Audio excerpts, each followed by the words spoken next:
Dear journalists, good afternoon. We are going to start our working day in the UCMC, and we are going to hear the latest news from the situation in the ATO zone from Colonel Lysenko, Speaker of the Presidential Administration, regarding the issues pertaining to ATO.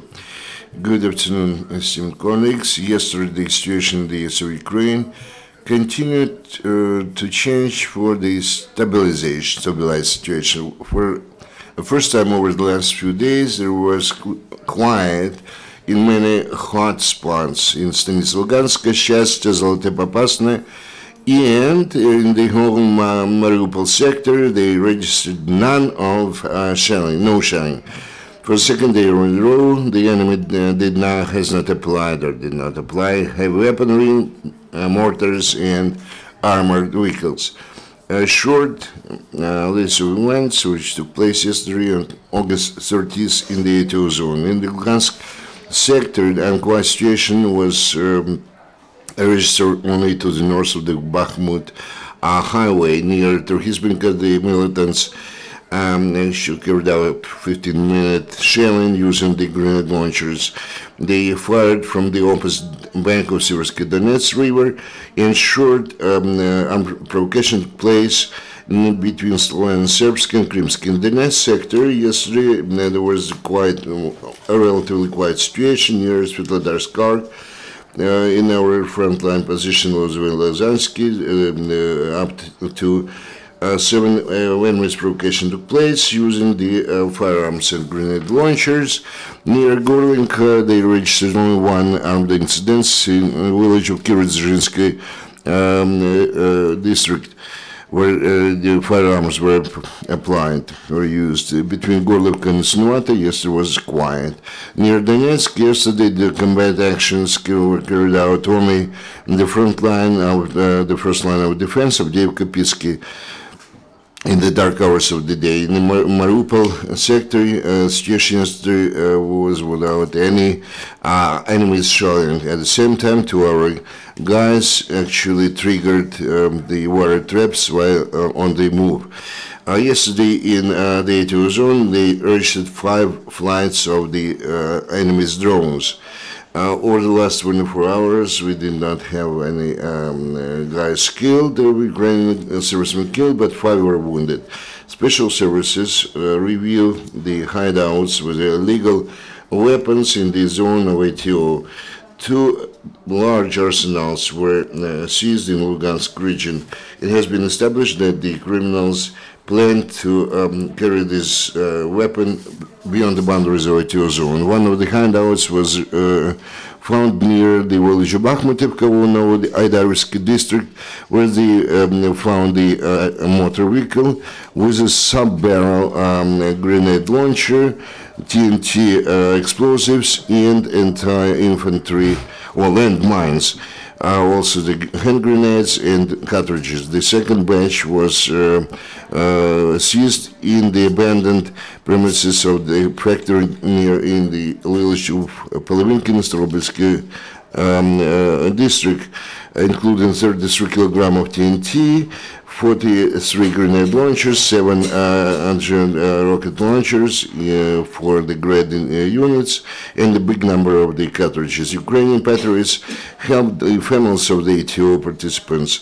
The residents of the Sumy region actually carried out the benevolent fair, where they sold souvenirs, their own handicraft, etc., and several thousand hryvnia were actually was the result of the air trade.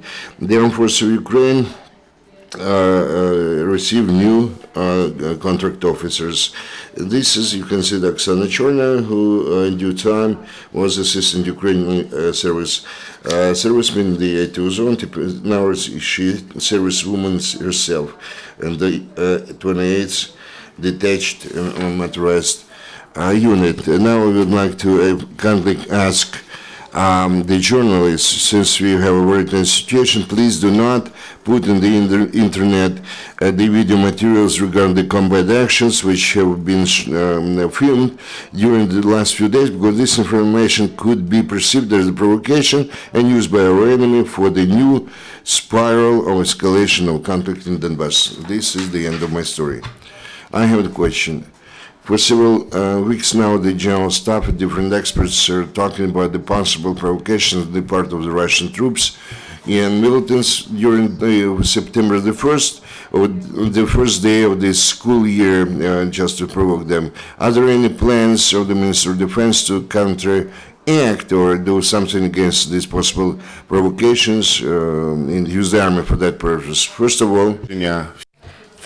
all, this is to warn all the schools located in along the contact line and not far from contact line. The second are special trainings for all the faculty of the schools in order to train teachers how to act in case of shelling or in case of any provocation. The third step is to carry out more active reconnaissance operations and to prevent such provocations. And the fourth is a broad public awareness campaign for those residents who stay further from the contact line, and we encourage them to inform in case of suspicion about possible provocation. And further question, whether there are any information from reconnaissance teams whether around Mariupol there might be maximum probability of such provocations. I won't like to specify in which localities we expect to have such provocations because the front line is long, and we monitor the situation very closely along the entire contact line, and we do not choose where to carry out more heavy reconnaissance and less heavy reconnaissance. Why did we make the conclusion that there might be provocations? Because we received information that they commissioned production of the Ukrainian uniform.